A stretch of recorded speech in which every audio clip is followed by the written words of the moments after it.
Well, would you look at this? Huawei has decided to get into the tablet that can replace your laptop game, which is a little strange given that Huawei is primarily known for making phones. They're actually one of the biggest smartphone makers in the world thanks to their popularity in China. China? I can't stop saying it like that. But in the US, they're known primarily for their comparatively inexpensive phones. Well, Huawei's looking to change that with the Matebook, a device that looks like an iPad Pro and acts like a Surface Pro. So, is it for the pros? Or is it Bush League? We'll find out together.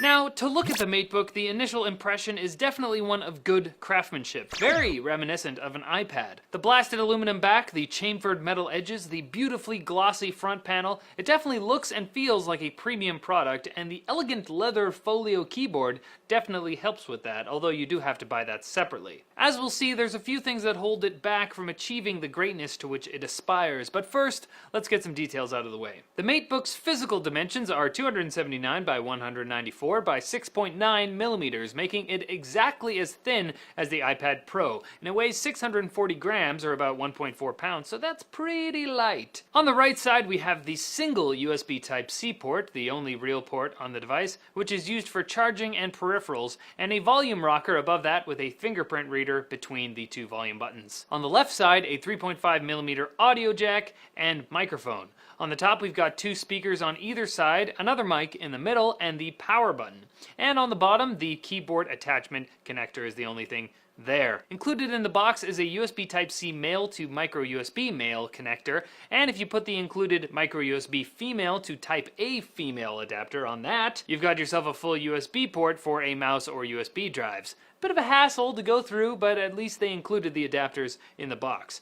Huawei also sells the Mate Dock for $89 US or 109 Canadian, which gets you another Type-C port, two USB 3 Type-A ports, an Ethernet port, and a VGA and HDMI port. So that thing will be the only thing you can get that will give you some more ports other than the single USB Type-C. Gracing the front of the Matebook is one of its finer qualities, a 12-inch 2160 by 1440 IPS display, which indeed has some pretty decent viewing angles. It covers 85% of the NTSC color gamut, whatever that means, but suffice to say it's not going to be competing with any of the super high-end creator devices in color accuracy, like something that can get, 100% on the Adobe RGB Spectrum or something. Above that is a 5 megapixel front-facing camera, which is the only camera, so no making a fool out of yourself in public by taking photos with a tablet. Also hidden next to the camera is an ambient light sensor and camera indicator LED, so that's very sneaky. Inside is a fanless Intel Core M5 6Y54 processor and 8 gigs of RAM, although there is also a version with 4 gigs of RAM, a 256 gig SSD, dual band AC Wi-Fi, Bluetooth 4.1, and a 33.7 watt-hour battery, which is supposed to get you 9 hours of video playback. Now, those specs sound pretty powerful for just a tablet, so it's pretty clear Huawei is marketing this as a laptop replacement type device, which is why it's so strange that they're not bundling it with the keyboard or stylus, because there's also one of those called the Mate Pen. Microsoft doesn't bundle their keyboard, but at least they included the stylus with the Surface Pro 4. Anyways, let's talk about the keyboard folio. As I said, it's got a beautiful leather exterior and folds up to completely cover the body of the Matebook, making it look less like a work device and more like a cool hipster accessory. Nice. The keyboard itself was adequate to type on. There's quite a decent travel distance and soft tactile bump at the very top. I wrote this whole review on it and I could see myself using it regularly. What bothered me about it was the lack of space between the keycaps. Microsoft had this squished together design that we see here on the first Surface Pro, and people complained about it, and then they spaced out the keys in the next version, which more closely resembled a regular laptop keyboard. So I'm not sure why Huawei decided to go for it here. I find the lack of gaps makes it harder to feel your way around the keyboard. The trackpad was excellent, however, very responsive with a satisfying click and support for 4-finger gestures. One of the best trackpads I've seen on one of these convertible tablet laptop type doohickeys. Oh, I have a message. And now I don't. Now the folio cover also serves as the Matebook's kickstand with two positions. You can fold the back up into a triangle like this, which is pretty sturdy, but the other position has the folio slide up a bit to be held in place with magnets, and it easily collapses under a bit of pressure, so that's not very good. Where the Matebook could have used some more magnets is the keyboard connector. There are magnets that attract the tablet to the folio, but the connector itself has none, so when moving the screen, the keyboard would sometimes disconnect and give you that wonderful... Oh. It didn't really do it there. Oh, there it is. Dum, dum, dum, dum. A small thing, but I found it slightly irritating. I wish I could talk about the Mate Pen, but we didn't actually get one with the unit, so... I can say it charges via micro USB, and from what I've seen in other people's reviews, it works pretty good. On to performance. I ran Cinebench on the Matebook and got a score of 29.38 FPS during the OpenGL test, which isn't a bad score at all for a super compact tablet. In the CPU test, we got 231, which is, again, not too shabby for a fanless processor.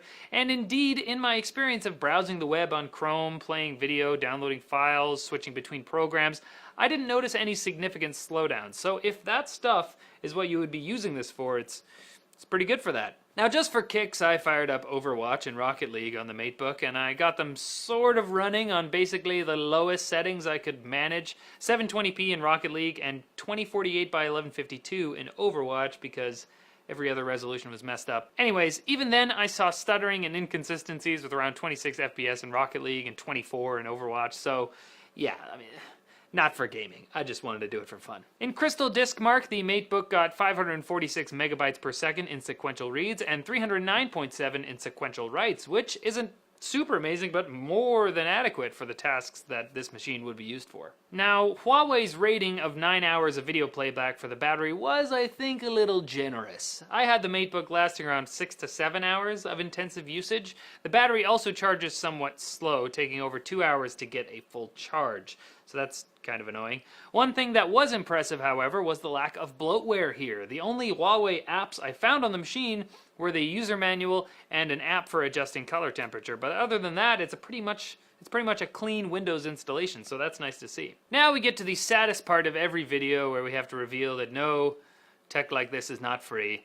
The price. It's available in a few different configurations, the cheapest of which is $699 US or $899 Canadian, but this particular model with the Core M5, 8 gigs of RAM, and a 256 gig SSD goes for $999 US or $1,299 Canadian. As we can see, manufacturers are still charging a premium for the design work that goes into cramming these Windows PC components into a tablet form factor. Now the keyboard will cost you an extra $129 US or $169 Canadian, and the Mate Pen goes for $59 US or $79 Canadian. So if you want the full laptop functionality out of the Matebook, the price starts to add up. As with this device, and any other convertible like the Surface Pro 4 or Samsung's Tab Pro S, you've got to ask yourself whether the convenience of having a tablet that is also a laptop that you can just like detach and use as a tablet if you want to, is worth more than the lower price and increased power that you might find in an actual notebook. Well, that's it for this video, guys. Thanks for watching. You can click over here for previous videos and check us out on Twitter over here. But as always, like the video if you liked it, comment below for fans with benefits, and subscribe for more videos like this from NCIX.